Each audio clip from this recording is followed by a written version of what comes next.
Welcome, everyone, to our program today, Wildfire Mitigation in the Bay Area, What Can Be Done, with Sara Paul of Watch Duty. I am Laurel Plimier, and I am the president of the League of Women Voters of Piedmont. It seems like it's been a while since our last event. I hope that there are some familiar faces here with us from our Defending Democracy speaker series. And if so, welcome back. For everyone else who is joining us, I want to thank all of you, old faces and new faces, from taking some time out of your day to spend with us here on Zoom and on YouTube. Today's event is part of a larger 2022-2023 climate speaker series, and it is brought to you by the League of Women Voters of Piedmont and Piedmont Connect, and co-sponsored by the League of Women Voters of Solano County in California. We also, I noticed based on our registrations, we have about 9 different local leagues who are in California joining us today. And this is an extremely timely program, especially given the weather that we've been having recently. So before we get to the introduction of today's guest, I wanted to quickly go over a few logistics. If you are on the Zoom call with us, you can post your questions now or at any time during the presentation using the Q&A feature. And feel free to introduce yourselves in chat. I see a bunch of people are already doing that. And if you're joining us on YouTube or watching the recording in the future of the event there, please subscribe to our channel and click the bell to get notifications of our future live stream events. And if you want advance notice of upcoming events, please join our mailing list, which you can do on our website, lwvpiedmont.org. You can also become a member of the League there. About half the people who registered for this event are League members. So for those of you who aren't yet, we would love to have you join us. The League of Women Voters is a nonpartisan political organization. We encourage informed and active participation in government. We work to increase understanding of major public policy issues, and we influence public policy through education and advocacy. When we say nonpartisan, what we mean is that we don't support or oppose any political candidate or political party. But it doesn't mean that we're not political, and it doesn't mean that we're neutral on policy.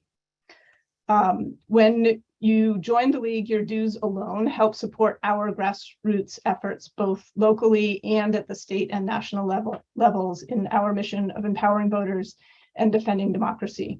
And if you're not local here in Piedmont, you can find a local league by going to lwv.org, and I will post a link also in the chat that will take you there to a League Finder specific link. The League's efforts in voter education and advocacy are extremely important work, and we greatly appreciate your support. And now, to introduce our speaker, I'm going to hand things over to Hope Salzer, who is a member of the League of Women Voters of Piedmont. She's a past president of our league, and she's currently serving as our climate advocacy director. And she put together this climate speaker series with help from Jennifer Trainer, who's our voter services director, and from volunteers from Piedmont Connect, which is our local climate advocacy organization. So Hope, it's all yours. Thank you very much. Well, I'm going to be brief because I know you didn't come here to hear me. You came here to hear Sara. And I'm so really just want to thank Sara for being here with us today and sharing her just wealth of and breadth of knowledge on this topic. I think we've been very lucky that we haven't suffered a major wildfire here locally. There may be people on this call who have, and so of course I'm sorry for that. But Sara is a community wildfire mitigation specialist. She's also a fire reporter and a founding member of Watch Duty, which is a wildfire awareness app, and it gives real-time data on where wildfires are going and how quickly. And so if everyone has their phone with them, I encourage you to download it. Hopefully we won't be needing it. But before devoting herself to wildlife preparedness, Sara was also an associate principal at a global engineering firm that was focused on sustainability and resilience in the face of climate change. She has a degree from Duke University and has pursued master's degree studies in environmental management at the University of San Francisco. She shares time between Oakland and the tiny town of Monterey in Sonoma County. And welcome, Sara. Thank you for being here. Thanks, you guys. Thank you very much for inviting me to be part of this series. And what a week to kick this series off. I mean, this was not in the plans that we're going to have a historic weather week, bringing the climate change, to the forefront of all of our minds and, sweating.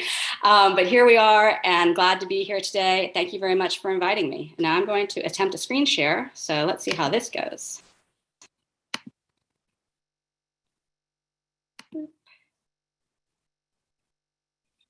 And share and slideshow. And I believe we are good. All right. Are we good? You see a screen? Perfect. Thank you. Excellent. So there are a handful of things I want to talk about today. And I'll run through them. We're not going to, there'll be room at the end for questions for sure. And I think my fine moderators here will be helping me to look in the chat for questions. But let's start a little bit about why I do this, and then we'll move into fire behaviors, how fires operate and why. And then talk a bit about preparedness, both home hardening, defensible space, and how we can individually prepare for disasters and for our families for disasters, and then tips for staying informed. So let's move on to a little bit, as Hope just mentioned. I am a community wildfire mitigation specialist, which means I inspect houses and I tell you where I perceive vulnerabilities, areas where you can make small differences to keep embers from being a problem, when that wildfire does sweep through. I'm part of the watch duty team, and that started as something I started about 5 years ago, managing fire updates page on Facebook of all places. And that's where I started doing my fire reporting. And a number of the fire reporters on social media got together and founded Watch Duty. So that was the genesis story. And we hooked up with some amazing programmers, and it's really taken off. I've served on an arson task force. I'm currently on a couple of arson task force for communities in Sonoma County, and I've founded Fire Safe Monterey. I do other things. Some of you I saw log in know me as an aqua fitness instructor. Hi, people, come to the pool. You know who I'm talking to. And these are some of the other things that keep me entertained. So I know exactly where in my world fire became important to me to be knowledgeable about. And it was exactly half an hour after my friend Ginger in Santa Rosa got this email. This is at the very, very hint of the Tubbs fire. Her only warning was from a neighbor saying, "Do you smell smoke?" No sheriff, no alarms, no nothing. So Ginger, half an hour later, posts on Facebook this picture of this glow. "We're packing, please pray." So I'm a news hound. I went searching, what is this fire in Sonoma County? What's going on? Nothing. There was no information. And so Ginger also had no information. So half an hour later, they have left their house. It's gotten even crazier. Now there's flames coming up the hill at their house, and they have an evacuation plan. They've left in 3 cars, but the evacuation plan completely it's just gone because they couldn't get to the destination they wanted to go to. Their phone stopped working because of circuit overload and cell towers going down very rapidly. And it was a very, very challenging 8 hours to reconnect with her family members. And now it's been really a challenging 5 years to recover from this fire, which by this time had taken their house. So that is where my fire story started. And my frustration at not being able to find information, I wasn't the only one. Other people jumped in as well to say, wow, there's no one, we have to save ourselves. No one else is going to do it for us. So that's where I began this journey for me. And I guess I'm glad I did, because there's a lot of, fire's not going away. If you take a look at the Big picture, 85% of wildland fires are human caused. There are a number of lightning fires that have impacted the greater Bay Area, but really, you know, across the world, it's human causes are the number one. As we go and take a look at the 20 largest wildfires in California, 13 were in the last 5 years. And these are familiar names to all of us. Some of them are lightning, some of them are power lines. But that's the 20 largest fires. Now, it's not the exact same list if you look at the 20 most destructive fires, but again, 13 of these were in the last 5 years. So it's a pretty, it just tells you, you know, what direction this pattern is going. Fires are a reality, and we need to be prepared and preparing. Taking a look to our wildfire stats for this year, we had 6,100 fires, which is a little lower than the a little higher than 5-year average. But the thing I want to point out is that CAL FIRE and our local fire agencies have been pretty amazing on keeping the amount of acreage burned a little bit lower. So these stats were as of yesterday. I have to say there's been a lot of fire activity in the last 24 hours, so those numbers have gone up quite a bit. But the good news is we have amazing fire teams in the state, especially in the North Bay. I mean, they are just on it, which is great to see. So another thing that happened yesterday is at the national level, our National Fire Information Center moved the whole country to level 4, meaning that there are a lot of different incident management teams already mobilized, that there's actually a resource stretch across the nation, because they're competing for wildland fire resources. So, I mean, there's lots of large fires going on. And then at the local level, California Office of Emergency Services also yesterday pre-positioned a bunch of resources to 22 different counties because of the very same reason, that's unrelenting heat wave and extreme fire conditions. Now, you know, the North Bay is well represented on this list. The immediate Bay Area, a little less so, but, you know, sorry, Alameda, we didn't make the cut.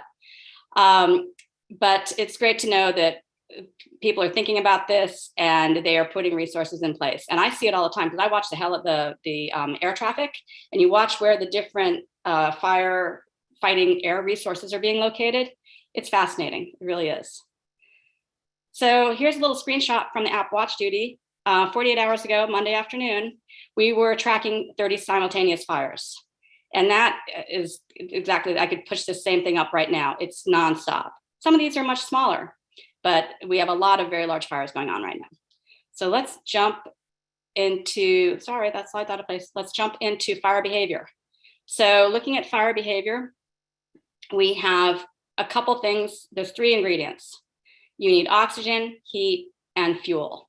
And of those 3 things, fuel is the one thing that we have the most control about. And by fuel, we're talking vegetation. That's really the number one thing. So we'll talk a lot about vegetation later on, but let's move straight into how heat moves. There's 3 different things. The acronym we all use in this particular industry is RED, radiated, embers, or direct contact. Embers are really our primary concern in the Bay Area. You know, embers can fly, you know, as much as a mile in advance of the fire. So taking a look at these, you know, these are tiny little pieces of material. They land on anything combustible. Maybe it's your gutter, those leaves in your gutter. Maybe it's plants under your windows. Maybe it's your lawn furniture, but embers are a huge issue. Radiant heat it becomes an issue in densely populated areas because suddenly the house next door can inflame your house because it's just so close.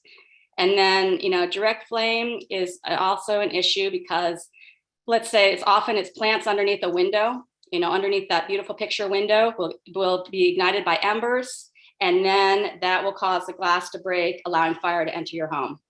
So the big issue with embers is all about keeping fires out of your home. And so, you know, direct flame falls into that as well.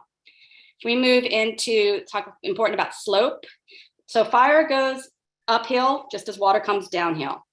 And for every 10 degrees of slope, fire will double in speed. So where I am on a very hilly part of Oakland, California, I mean, the fire, if there were a fire on Grand Avenue, it would be here very, very quickly because of just the degrees of slope. But that's something to think about, and very important to think about when you're doing landscaping on a hilly lot, to make sure that you are accommodating, making sure you have plenty of fire breaks to ensure that speed doesn't become an issue. So let's talk about the WUI. The WUI is the wildland urban interface. And essentially it's the geographical area where structures and human development meet or intermingle with undeveloped wildland or vegetative fuels. So much of the East Bay Hills, much of the Bay Area has a lot of WUI characteristics because there is just enough, those beautiful ridges that we so cherish for hiking and everything else are, can also become part of the problem later on. And it's more than just geography. Obviously, slope and weather patterns become an issue as well. So let's move forward and talk a little bit about these hazard severity zones the CAL FIRE has put together. So this is a map of Oakland with that little hole in the middle is Piedmont. But this shows you how the Oakland Hills are, have a lot of challenged areas. And I'm going to parse through the words at the top. Very high fire hazard severity zone in the LRA. The LRA means that it is the local responsibility area, which means basically local firefighting crews are supposed to be responsible. The opposite of the LRA is the SRA, the state responsibility area. But CAL FIRE has gone through and done their assessment. And so that's what they think about. You can find these maps for every community in California, and your insurance may reflect some of the colors on the map. I'll say that, your fire insurance. But then we take a look at Piedmont, that little hole in the middle, and you can see there's part of Piedmont that CAL FIRE is most concerned about. So it's, it's definitely a challenge that there are other insurance maps that reflect similar things, but we all have to just be aware that we've got certain parts of our community that are going to be even more prone to, to wildfire and vegetation fire spreading. So in the Bay Area, there are particular zones that are of issue. So I'm just looking at the bars that reach the top. Eaves are number one, windows, exterior siding, and decks and porches. Those are all in the top zone of things that we need to be concerned about. We're less concerned about the structure age or the condition of roofs and things like that. Other communities have bigger problems with that. But yeah, for us, it's eaves, windows, exterior siding, and decks and porches. So I'm going to move forward a little bit and say, as we know, what is predictable is preventable. And wildfire is the easiest natural peril to mitigate because we know it's coming. There's things we can do. So let's move straight into what can we do? We're going to talk a little bit about defensible space and home hardening. So defensible space is basically maintaining the area around a structure where vegetation is managed to reduce the intensity and spread of wildfire. So that's the outside. And then home hardening is preparing your home for wildfire and an ember storm. It doesn't mean fireproof it, but it means that you are going to address the most vulnerable components of your home, taking a look at the roof, the eaves, those things I just discussed, to increase resistance to heat, flame, and embers that will accompany most wildfires. So defensible space zones, and this is an image from CAL FIRE, they like to think of 3 zones of defense. Now, where I am, we may not have a whole lot of space between our houses, but it's just as important to make sure that you're thinking in those terms. So the first 0 to 5 feet is what they call the home ignition zone, where there's just a need to really, make sure that there is nothing that is going to catch there. That includes your landscape, it includes your furniture, it includes a lot of things that could just go. Then we get to the 5 to 30 foot zone, which is, they like to call it the lean, clean, and green zone. And then 30 feet out, then it's more like reducing the additional, any vegetation that's out there that could cause a problem. So normally you'd work from the inside out because that's just maximizes your efforts and maximizes if your house is going to be less impacted. So we're going to talk a little bit more about defensible space. There are 3 basic rules about defensible space. One is removing dead and dying trees, shrubs and trees, dying grass, shrubs and trees. Secondly is reducing the density of that vegetation by pruning, mowing, thinning, and limbing trees up to 8 feet, so there's not a whole lot of ladder fuel opportunity. And then the last is replacing hazardous vegetation with less flammable plants, or this is a questionable one, an irrigated landscape. You know, it's hard to say in the middle of a drought that we really want an irrigated landscape, but I left that in there. One of the most flammable plants that is now not allowed in a number of our communities is juniper. If you've got juniper near your house, I think twice about, you might want to think about removing it, because it is one of those plants that could lead to big problems. So as we're going to go through defensible space for a minute, and then I'm going to talk a little bit about landscape, but let's jump into this. So if you're jumping into defensible space thoughts, first figure out what can you defend. Are you on a lot where you only have 5 feet between you and your neighbor? Are you on a big giant lot on a slope? Figuring out what you need to work on is the first thought. Secondly, you need to start removing any dead vegetation. Are there trees? Are there problems? You know, you got to get those out of the way. And then you get to breaking up the vegetation so that flames can't hop from tree to tree to tree. So we talk a lot about vegetation islands, and that's especially appropriate here, because you just want to make sure that stuff does not just take off and touch each other and keep going. Now a little bit about ladder fuel. So ladder fuels are pretty much anything under 8 feet on a tree. So if you've got a big overgrown shrub underneath the tree, that could easily become a problem if once that shrub gets touched by an ember and goes up, then suddenly you're up in the tree canopy and it's a whole different type of fire.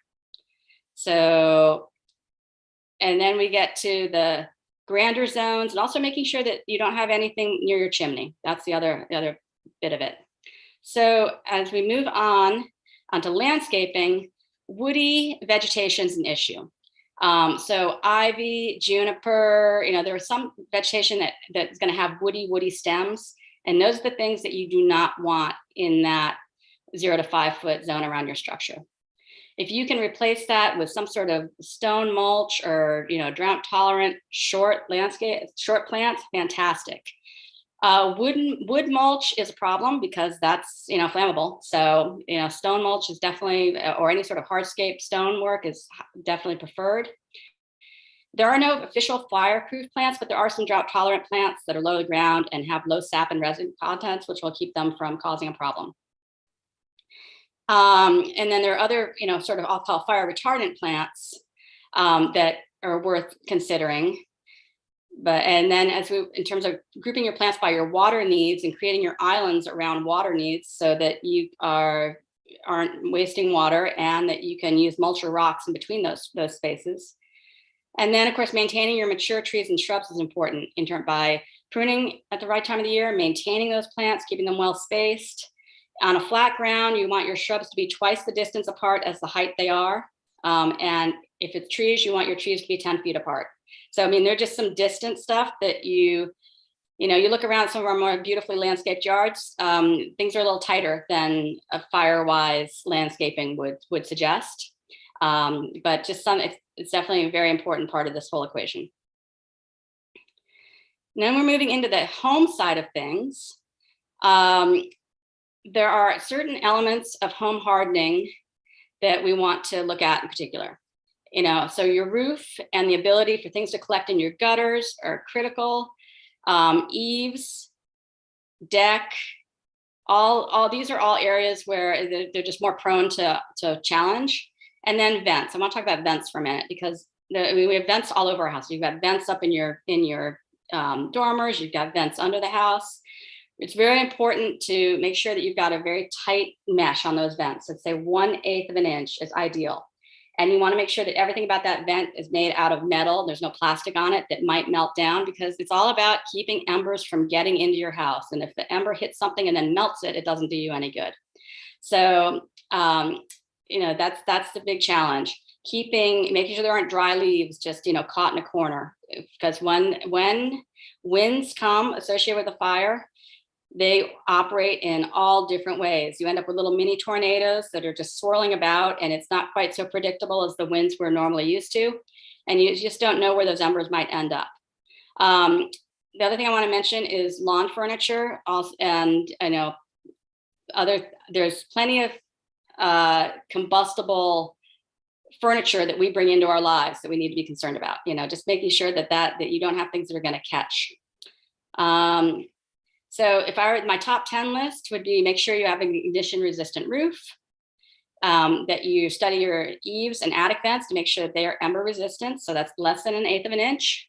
Dual pane windows are also critical to this equation to make sure that, in a high heat situation, the windows are not going to blow out on you. And then siding and exteriors. I mean, anything cement, hardy board, anything like that is great. But I mean, we have a number of houses with beautiful shingles. But in that case, I'll call it, there's paint you can use and stain you can use that will reduce the ignition qualities of those shingles. But there's a lot that's looking at your siding is critical. And then taking a look at making sure nothing about your deck is combustible.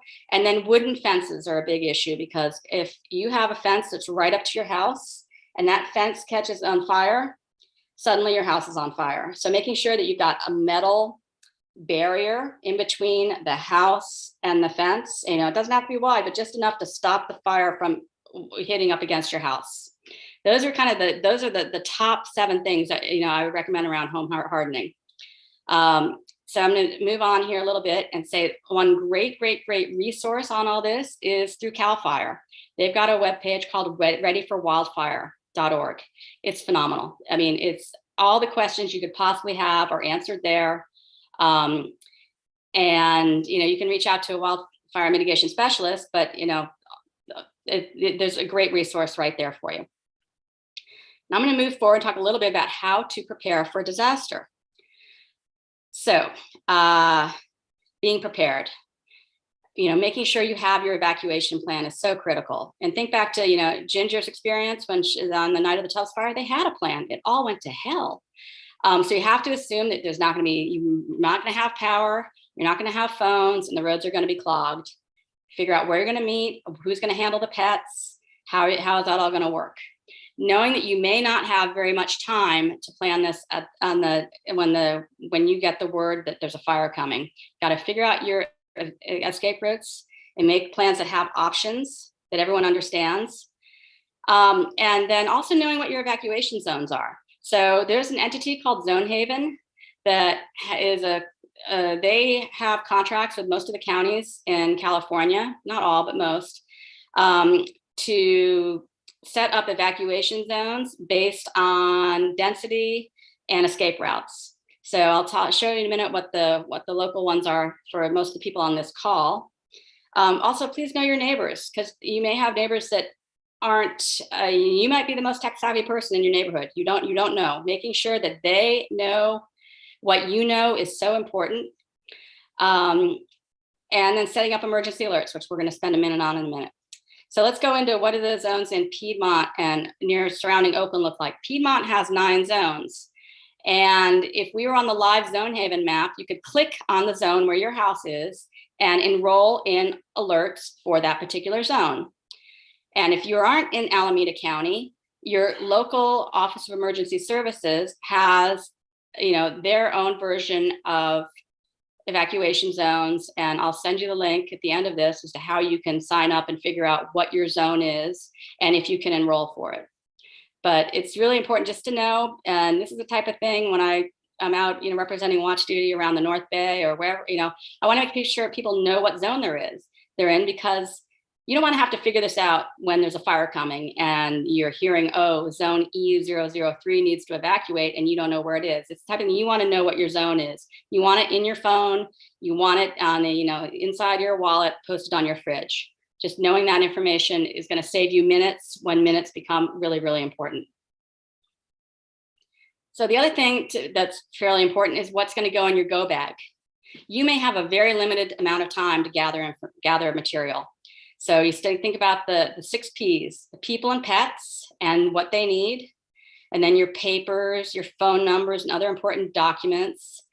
I mean, you want to have that stuff accessible and available to you so you can grab it. And then you want your prescriptions. You know, you may be gone for a while. You might be gone for a couple of weeks, or you may not be able to come back to your home for a while. So make sure you have access to all your health stuff. And then, of course, your photos and memorabilia. Finally, your phone, personal computers, information, all that good stuff. You want to make sure that's all somewhere where you can grab it. And then you get to the plastic, which is, you know, basically your wallet and cash. Making sure you have a little stash of cash for these emergencies is also pretty critical. And then in terms of what other, you know, in terms of clothing, a lot of evacuees have said, actually just grab your laundry basket, because you know your dirty laundry is the clothes you wear. That sounds good, you know, but making sure you have a set of sturdy shoes and, you know, that sort of thing, because you just don't know what you're coming back to. You hope you're coming back to an intact house, but you don't really know. But for the most part, so much can be purchased and loaned when the time comes, but these are the most critical pieces. So my very first evacuation was for the Oakland Hills fire back in 1991. I didn't bring any of these things because I was dumb and young. My most valuable possession at that moment was my stereo. I think I'd spent $1,000 on my stereo, so that went in the car. But we also couldn't get any information about the fire. We happened to live in a spot where we could see the helicopter dipping out of the bay and coming and dumping water. And that was the only reason we even knew there was a fire. And then eventually there was some smell of smoke and the winds were swirling, and it was kind of an awful day in general. But my housemate and I would get in our cars and drive a couple miles to try and figure out where the fire was, and then drive home again. Like someone would go off and come back and do a report, because we had no idea. You know, no one was telling us anything. So that's my little story about getting your go bag prepared, because when the time comes, you're probably not going to remember. But the good news is now you're at least be a little bit more informed about where the fire is and how critical it is when you need to actually go. So other elements about being prepared include being powered up. So it seems inevitable that we're going to lose power. Maybe some of us on this call may have lost power yesterday during the flex alerts. But, you know, PG&E has their PSPS, their power safety shutoff program, that they will give you warning about. But they also have another program called the EPSS, which basically means that there's something that's hit a line and they're worried that it might cause a problem, and they'll just cut off lines with no warning. Usually that's a smaller amount of time. A PSPS could be much longer. The EPSSs are shorter, but there's things we can all do to make living without power a little bit easier. One is to learn to pack your fridge when you know you're going to lose power, so that you do not need to keep the door open all the time, so your fridge can stay colder longer. You know, and you might, at that point, you're going to have a little bit of warning on this PSPS. So maybe you've got a cooler where the stuff you are going to need a lot lives in the cooler next to the fridge. I'm a big fan of portable backup batteries and phone chargers, and these are little smaller units that you can plug a light in, plug a fan into. You know, you could plug a fridge in, but it's not gonna, you know, uses more energy. It's not gonna have it run for as long. And then little phone chargers. Oh my God, I live on little phone chargers. Those little tiny, you know, they're just exactly what you need when the time comes, when you suddenly realize you're going to be living on your phone looking for information once you've evacuated, or just when you're just waiting for the power to come back on. If you're fortunate enough to have a backup generator in your house, that's wonderful. Reach out to your neighbors, ask them what you can charge for them, because they might be, you know, feeling some level of desperation about not having power. And then in terms of prepping for smoky days, well, we know we're going to have smoky days ahead. There's no question we will have some of those gloomy orange days that we've had recently. And I would suggest that make sure if you've been, you know, running through masks, as we all have these last 2 years, get your N95 and KN95 stash back up to tip top. Your cloth mask is not what you want for smoke particulates. You want something much stronger. And buying an air purifier with a HEPA filter is also critical. And here's a little bit of good news. During a smoke event, don't vacuum or dust, because you don't want to stir up the air particles. So there's a little, you know, one bit of good news here is you should stop cleaning. But just being prepared, buy stuff in advance, because once the smoke comes, you know, you see how quickly even your online retailers just get sold out, and you're waiting and waiting for the things that would really keep you more comfortable and keep you healthy. I want to talk a little bit now about how to stay informed. This is obviously my kind of number one thing and thing I'm so critical about. please make sure that you are signed up for all the official sources. So, and you'll get all this information is going to come to you in the chat in a couple minutes from now.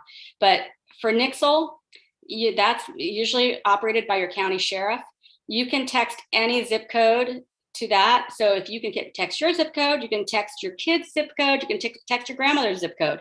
NIXLE doesn't care. I get so many NIXLEs from different spots just because I want to know what's going on. And so feel free to sign up for NIXLEs all over the state. But it's usually your local police department and the sheriff that send those messages. And then your county, every county in California has an alert system. So if you go to calalerts.org, that will direct you to your local county alerts, and you can sign up for, again, whatever you'd like. And most of that just takes an email and a name and an email typically. I would definitely give everyone a phone number if that's an option, because you want that information to come in on your phone. You want to be woken up if there's a problem. And then I mentioned Zonehaven as one of the keepers of the evacuation maps. So going to communicating.zonehaven.com, click on the geography that you live in and enroll so that your particular zone, you should get an alert if something happens in your zone. It's all about redundant systems, really, because you just don't know what's going to happen. So I have watch duty under other sources as opposed to official sources, because while we only share official information, we are not official. We're not going to give you anything false, but I just want to make sure that there's a differentiation there. And I think, Office of Emergency Services would recognizes that we're out there. They don't quite know what to do with us because we're doing a job they should be doing. And that's the crazy thing. We're doing a job that CAL FIRE should be doing. In terms of watch duty, it's a very interesting world. So let's jump into what we are. We are all volunteers who monitor vegetation fires. There are 25 of us on the reporting side of things, and then about 15 people on the development side. And we want to make sure that we're providing real-time information so folks can make decisions that could be life safety decisions. We are free. We will always be free because we feel information is power. And we get our information from CAL FIRE and local agencies. We have follow the Alert Wildfire camera network. We are monitoring air traffic. We've got a number of different sources. We have a line for public information officers to reach us. And then a number of us are connected to our local fire entities, and they'll text us and say, hey, this is what's going on. So it's like we are a mix of reporters, emergency responders, fire focused individuals, and we all come together. Everything that we do is discussed in a chat room, an entity called Slack, which some of you have used for work. It's an opportunity so there's never just one person reporting on a fire. There's usually about 5 or 6 of us reporting on the fire, and then one person is sort of the person who's posting things. But let's take a trip back to last Friday. Do you remember last Friday? It was a lovely day. It was warm. If you were in Weed, California, it wasn't a lovely day. It was a very tragic day. So we first learned from one of our reporters who lives in Weed that there was a fire. So we put our first post up, and she learned about it from the wildfire cameras. She happened to be looking and said, oh my goodness. So we got first post went up at 12:58. 11 minutes later, over the radio, there were evacuation orders. 11 minutes. That's nothing. And a request for 75 engines. So if you're following along, you'd go, the numbers kind of, our posts are in order here, reverse order. So then we heard the request for evacuations at 109, got that out. Sorry, at 103, we got that out. But it took another 15 minutes for the official evacuation information to get out through other channels. So, I mean, these are critical moments when you are trying to find your cat and grab your dog and find your passport and the other stuff that you're trying to get in the car and get out, and checking in with neighbors. So it's really every second counts. No one in Weed was expecting a bad day, and man, it's been a bad week. We've had a number of fires with fatalities this week, and this is one of them. But let's take a look and see if this link's gonna work. So I'm gonna take us live. So Watch Duty is both an app on your phone, and there's also a web page. So if you're not a phone person, Load, please load. If you're not a phone person, you can go to our webpage and you can learn about information there. So I wanted to take a look at some of the interesting stuff going on today. There's a fire called the mosquito fire, which I'm getting a lot of alerts about. So this is how it'll look when you open it up. You click the fire, and this tells you what's happening. So we're going to tell you immediately what the acreage is, percent containment, where it is, when it was first reported. So this came in last night, and it's gotten a little hairy this afternoon. It's over by the Oxbow Reservoir in Forest Hill in Placer County. So there's a lot of evacuation orders that just keep coming and coming and coming. So we keep all that stuff at the top of the app so that you can find it immediately. And then if there's any fire reporting, we'll include that. So there's an agency called FURIS that does fire reporting. That'll give you our fire perimeters. We include photos. And then, so these were the evacuation warnings I just saw before joining this call. More people being told so there's evacuation warning versus mandatory evacuation. Evacuation warning is when you're running around the house packing. Mandatory evacuation is usually when the sheriff's knocking on your door saying time is now. So we include live video. I won't play this one, but like within this, if there is information that we'll post in there, you can come back and watch that at any point in time.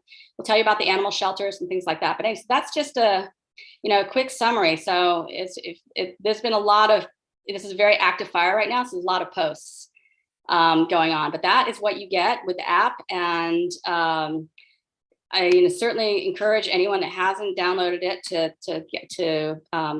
to go for it. And I'll show you one other thing. If you see a fire with a cross through it, a little stricken bell, that means that we're watching the fire, but we're monitoring it. We're not going to your phone isn't going to ring because we're just not that concerned. If that fire changes and we suddenly need to be concerned, your phone's going to ring. It's going to give you that alarm. But we get a lot of questions about that. Like, why didn't I get a notification? Or, but it's just like this, we go for the stricken bell, meaning it's there. So you're going to see smoke and you're going to look around saying, where's that smoke from? And that'll give you the answer, but you will not get a notification. So that's a quick tour of Watch Duty. Trying to think what else I would need to tell you about it. Oh, in terms of signing up for things, over here under this 3 bars that some people refer to as the hamburger. I don't know why. Anyway, under the hamburger, you'll see the legend about what all the fires are. On the desktop version, you cannot sign up for notifications by county. On the app version on your phone, you can sign up. You can sign up for 8 counties for free. So that allows you to keep track of grandma, your kids, your sister-in-law, all those things. And then if you decide you need more than 8 counties, give us 99 cents a month or some small pittance amount of money. We don't really care what you give us, but that was basically, we figured 8 counties was a good number to start with. So this just tells you the fire, what the icons mean. So what size, and there they are. So that's my story about Watch Duty. I'm gonna go back over here, I think, and hopefully you now see the original presentation. Okay. And so this was just more on the mill fire, but we basically talked a little bit about that. So I'm gonna move us forward. So last slide here on what's the future of Watch Duty. We're going to move our fire reporting into other states in the West. We're really focused on, helping society adapt to the threats of the unknown, because there's so much out there. It's pretty much all about climate change. But, how do we help people prepare for these humanitarian disasters that are coming down the pike? So we'll be looking at floods and mudslides and earthquakes. Earthquakes are going to be interesting. We'll see, but we'll figure out how to communicate information. And we are a 501c3, and we just started accepting donations. And if you were looking for a nonprofit to give money to, please reach out to me, because I would be delighted to connect with you. So I think we're getting near the end. I want to end with, I guess it's sort of a happy ending, but not exactly. The person who got me into all this, Ginger and her family, they have rebuilt. This is a shot from their deck. And they have a very fire resistant house. It's got all the, this particular house is probably not ever going to catch again. And also they went for a lot of low toxicity options, and it's very energy efficient. So it's in some ways you could say it's a cozier house than what they had, but it's still not the house that they had. You know, their house is gone. All their memories that were in that house are gone too, because they had half an hour to grab stuff. So it's always a bit bittersweet. And when you drive up to her house, you drive through the scar of the Tubbs fire. I mean, it's just, you know, trees that, you know, that are just sticks, and it's right there. It's very, very present. But the one other thing is, I think I mentioned, maybe I didn't, she lives on a nature preserve called Pepperwood, and it's a beautiful, beautiful property. Her husband's the manager of it. And Pepperwood now is one of the hosts of wildfire cameras. So the Alert Wildfire camera network is become very, very robust over the last couple of years, sponsored in large part by our water agencies and our, you know, utility agencies. But it's great to see a situation like this where, you know, those cameras are right there and patrolling a whole big swath of the Santa Rosa hills that all burnt. So now we're near the end, and guess what? There's homework. All right, if we could post these links in the chat so everyone can access them. I mean, these signing up for alerts is the quickest and easiest thing you can do. Just knock that out this afternoon, and then take on the harder tasks, which is thinking about an evacuation plan with your loved ones, making a list of where to find your go bag. I'm not actually asking you to put together your go bag. I'm asking you to think about your go bag. And then the big one is walking around your property and look for those vulnerabilities and start thinking, maybe those trees need to go, or whatever, that shrub, oh gosh, there's some juniper. Those are the things I want you to start thinking about, because fire season's it's year round now for us. So I really would, you know, do what you can to prepare for the inevitable. We don't know when the next, you know, Bay Area, Oakland Hills firestorm is going to happen, but it really, as we know, it could be at any moment, and it could be very quick. All right, so on the reading list, there's an article from the New Yorker, I think it was published yesterday, which is all about Santa Cruz, but I mean, I live in this world, and it still is sort of heart shivering. And then I wrote an article which got published this week, the Sonoma County Gazette, which covers a lot of the stuff we've talked about here today, but I invite you to go there. And then I'm against another plug for CAL FIRE on their Ready for Wildfire site. So that, I believe, ends my formal presentation. If you've got questions about watch duty, feel free to send them to sarah@watchduty.org, Sarah no H. Any other questions about fire mitigation, send them to Sarah at Fire Focus. It all ends up in the same mailbox. It doesn't really matter if you get this right. But I'm here and happy to connect and chat. And I bet there's some questions up there in the chat. Thank you so much, Sarah. Wow. What an excellent presentation. So much information, things that I hadn't thought about before. And, you know, when you think about losing your home, I mean, it really brings things into perspective and makes it so much more poignant. There are a few questions. We only have a few minutes, but I wanted to tie back to some of the things that you said and sort of ask follow-up questions about them. So one was, you recently mentioned that your friend who rebuilt her house has a fire camera now. Is the increase, I mean, I'm assuming there are more of those cameras around than there used to be. Is that increase what's helping to keep fires smaller and contained more readily? Or is it that there's emergency equipment that's being pre-positioned that's making a difference, or maybe a combination of the two? It's honestly, it's both of those things. So those fire cameras are all over the state, and there are people looking at them all the time. So that's certainly, you know, a big chunk of that. I mean, there are a number of times people within the watch duty team saying, "Hey, do you see that over here?" You know, we're all paying attention to the fire cameras, and we're not the only ones. And as much as there are people that then send a note to watch duty saying, "Hey, is that a fire?" When really I'd like them to call 911. But you know, it all happens. So that's a big part of it. But also CAL FIRE they are totally on top of it, and have really been doing a great job to get the word out as to how to prevent fires. When in the off season, which felt like it used to be longer, they would actually do home inspections. They would wander around and say, give you a little checklist, which wasn't quite so friendly. It was more like, you need to do this and we're coming back. But they just don't have the resources for that right now, because all those folks are out on the fire lines. So I do think, but they are happy to, there's lots of resources to help people become more knowledgeable about fire. But I think CAL FIRE has been amazing on getting their strike teams together and really, battening down things very quickly. The number of times they will launch planes to do, then half those times those planes actually aren't even needed. They're tankers loaded with retardant or helicopters with water buckets. Often those get sent back to base loaded, which is kind of awesome that they're on it that quickly. So yeah, there's an app I have that tells me anytime a CAL FIRE aircraft takes off, which includes all their contract aircrafts. It's nonstop. It's it's amazing how much energy and resources are going into this. From a climate change, carbon perspective, not so great, but from the keeping the safe from burning down, it's amazing. Yeah, we have to fight both of those battles at the same time. So Betsy Anderson posted in chat that we in Piedmont can contact our fire department and they will come and help do an inspection and see if there are areas that we can improve in our own homes for fire safety.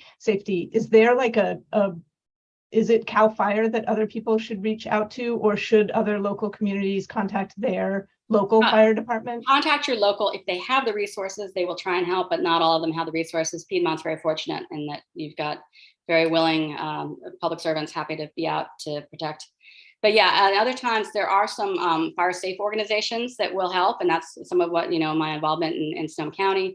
It's some part of the fire safe organizations will come look around and say, hey, here are your vulnerabilities. But yeah, if you have the opportunity for your local emergency responders to come out and look, that's phenomenal.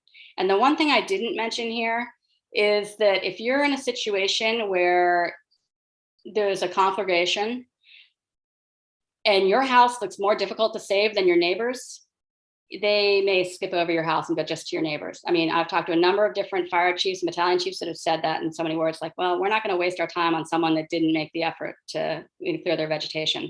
So that weird threat, you may think that they're going to come, but they might just move to your neighbor's house, which is going to be an easier save if they're resource challenged. So it makes sense to do the work ahead of time, sounds like. We have about 5 minutes left, so we probably have time for one more question. Hang on one second. Actually, I have a quick question. Can I Sure. interject? Someone told me yesterday that if they're a landscape professor, actually a landscape architecture professor, that if your deck, even if it's wood, is low to the ground and fire can't get under it, it's okay. It's just decks on a slope where the fire can rush up the slope and get under it. Is that true? Well, if you have put a mesh netting around the outside of your deck so that there's no room for an ember to get under, yes. So I mean that's basically it. If you don't have a wire mesh, enclosing it, then it's just like any other deck and could go up. So if you just want to make sure nothing can get under or get through. So depending on how big the boards are, the separation is between the boards. Also making sure that there's no duff in those deck boards. Make sure you get the leaves and everything else out, because that could inflame as quickly as anything else. And if you're replacing your deck, is there a non-combustible decking material? Does that even exist? There are some reasonable. There are less combustible decking materials, for sure. And then also making sure that you don't have any little corner spots on that deck where embers are going to catch, because that's what happens. You go around the corner and suddenly the wind blows everything into this one spot and they find the leaves and then your deck's on fire. But yeah, there are some options that are going to be less likely to combust. All your architects and home supply stores have a lot of options there. I mean, if I had my druthers, it may not be the most attractive, but I'd go with stone and hardy board, concrete, things like that just have no opportunity whatsoever to combust. And do plant stores also have expertise to guide you in what type of landscaping, or is there a good website? I know you talked about a number of plants, but there are good websites. There's a number of great videos and websites on Firewise landscaping. I would go there, get armed with your list of what you think, this is what you want, this is what you don't want. It really depends on how knowledgeable your individual garden store is. But at this point, it's not necessarily it may not be everyone's first thought that, so knowing what plants you want to avoid and what you might want to choose is probably useful. I would do your homework before you go in. There are some Firewise landscape architects out there, and they could be, a quick Google search should get you to some good resources that would make sure that your yard is less susceptible. Thank you so much. We are out of time. We have 2 minutes, and I want to make sure we have time to close up. I feel like we could stay here for at least another hour chatting back and forth about specific things to do to keep safe from wildfires, but we don't have that luxury. So I wanted to thank you for all of the great information. Thank you to the people who watched and asked thoughtful questions. I am always grateful in these programs at the amount of information that I personally learn, and today is no exception for sure. So all the links that we posted in the chat, we will also post in the description of our YouTube video and in the recap of the event that we will post on our website and send to our newsletter subscribers. And if you are watching us on YouTube, consider subscribing for easy access to future events. And also please consider joining the League of Women Voters, because we can always use your support. Thank you so much for joining us, and this officially ends our program. Actually, can I quickly just say, our next event in the climate series is Wednesday, October 19th, 18th or 19th. It's another Wednesday at the same time. And it's going to be by Rebecca Burgess, who's the executive director of Fibershed, talking about and educating us on the climate impacts of the textiles and fashion industry. Yes, thank you, Hope. And we have the third program in the series is on January 18th, also at 4 p.m. on sustainable groundwater. And we hope to have more events coming up in 2023. So now this officially ends our program. Thank you so much for joining us all.